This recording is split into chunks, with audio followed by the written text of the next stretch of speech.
Let's just quickly talk about London and our glorious mayor who is on a mission to destroy the city's economy, small businesses. So over a year ago, he introduced £15 a day congestion charge because he's badly managed the budget for the transport for London, the TfL, and has gone bankrupt twice, where he's asked the government, the central government, to bail him out every time, just about £2 billion. And now he's decided that it would be a good idea to charge people £15 a day to enter London.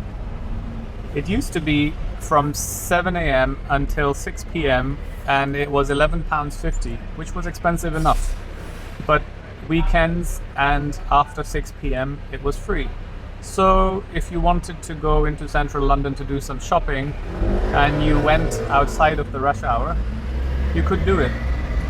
But now you can't, because the congestion charge stops at 10 p.m. and all the shops close at 9 p.m. so there's no point. And as a protest against this charge, since it was introduced, I haven't driven into central London because I don't want to pay a single penny to this mayor and his bad policies. And as much as many of you will hate me saying this, but Labour Party, left-wing people, they don't know how to run a country. You put a peasant in charge of doing brain surgery, of course he'll kill the patient. It's the same thing. London is a patient and it requires serious surgery to fix it, and the people have chosen a moron to do it. For example, if I had to buy tea, there's a specific shop that I really like their tea. I used to go in once a month to buy the tea. The tea costs £15, so it's very expensive. But now if I go to buy that tea, it will cost me £30. So I'm not going to buy it. Similarly, every time I went to central London, I would buy a coffee, a sandwich, I would go to some shops, buy things from time to time. So all those businesses were getting my money. These businesses pay taxes. They have to pay their bills and they have to pay their taxes. By introducing this charge, I don't think he's thinking straight, because no matter how much money he thinks he can make from this, he's going to lose 10-20 times as much from the taxes that these small businesses are paying, and they'll go bankrupt. So all those people's jobs will be lost.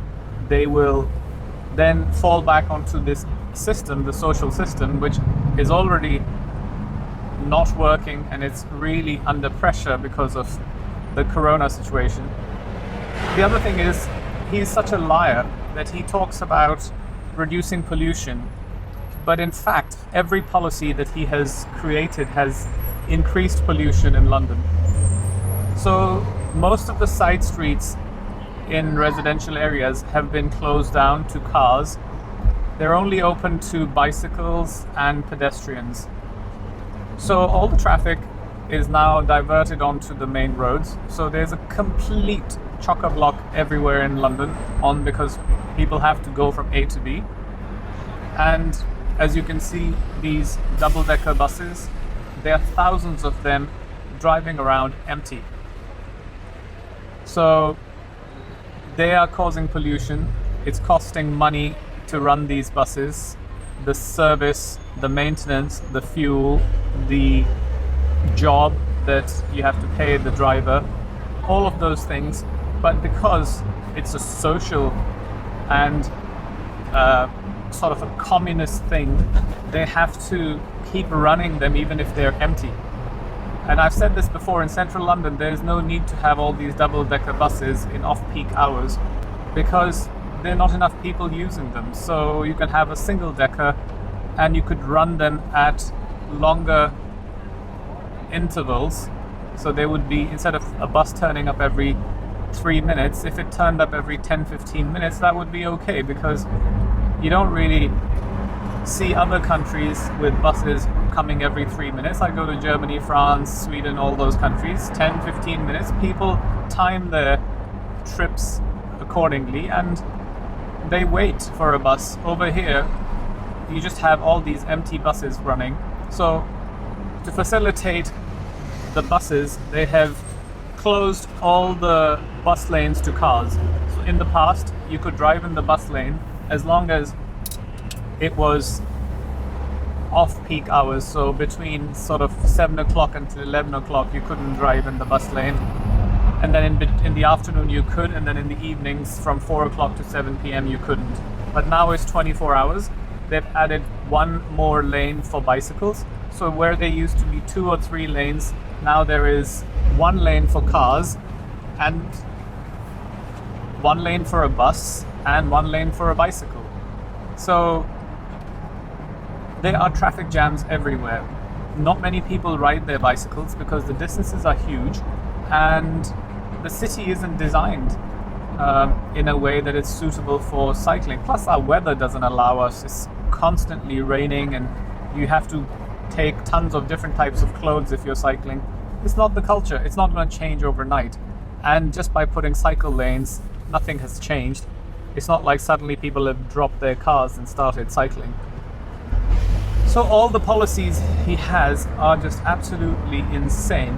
Last time we had a Labour mayor, it was that guy who increased the time that you spent stopped at a traffic light, and he narrowed the streets because that was his way of discouraging people from driving. All these left-wing politicians, they're just such stupid people. They come into power and they think by charging people extra money or threatening them or making their life difficult somehow fixes the problem. You don't have to go very far. You just have to look at the history, recent history. You can just look at East Germany and West Germany, how the GDR went bankrupt because socialism and communism doesn't work. Whereas the problem would be fixed if they made the London transport very efficient, the tube system, train system. They made it very cheap. It's extortionately expensive, and as a result, people drive. I mean, for me, it's cheaper to drive than to take the tube. As for pollution, I've made a separate video because these cars that they're saying are causing pollution is the least of the problems. There are bigger problems, and there are proper ways of tackling pollution. This is like the easiest thing at the moment because the general population is too dumb to understand what actually happens and how the pollution is being caused. They just see cars and they hear this, oh, cars are causing pollution, so therefore we should ban cars or reduce cars. But what about those 5-minute coffee cups, 5-minute packaging for your sandwiches and wrapping and all that? It's all utter rubbish. I will put a link to my other video where I go through all these steps of what you can actually do to reduce pollution. And each one of us can do those easy steps to reduce pollution, and that will help in a big way rather than just talking about cars and how much pollution they produce. The buses are all diesel. They're pumping out so much fumes, and taxis are diesel. If you're behind a taxi here in London, you can barely breathe because their engines are so bad and old. But nothing happens to them. Taxis are waiting at taxi ranks with their engines running, and no one's issuing them tickets because it's part of Transport for London. So you have to incentivize people in a way that it's in their interest to do certain things, and then you can put rules around it to enforce certain things. For example, they can ban all these takeaway cups and takeaway boxes. So if you want to go get a sandwich, bring your own plastic box. Otherwise, take it in your hand in a tissue and that's it. You're not getting a box that you're going to open and then go out of the shop and throw it in the bin. Same thing with coffee mugs. If you don't have a mug, you're not going to get coffee. It's not just the fact that they're used for 5 minutes, it's also the fact that they are being produced somewhere in a factory. They're cutting down trees to produce them. Then they're being shipped. And then from the central depots, they are taken to individual shops. So there is a whole supply chain element of this that is causing pollution. Same thing with deliveries. Why do we need 10 deliveries every day? So if I order 10 things on Amazon, they all turn up at different times. Although I have to say Amazon is making a lot of effort to combine the deliveries, but if they're coming from different depots, then they'll come separately. Whereas they could just have 2 days a week where you could have all your deliveries sent to the local depot, and you would have a 2-hour slot to go and collect your stuff 2 days a week. If it's that urgent, you need something today, walk up to the shop and buy it from there. So in my other video, I talk about all these various ways of fixing it. And as you can tell, the quality of the roads is horrific. The amount of taxes we pay, the local council tax, the road tax, the blah blah tax, and the roads are horrible.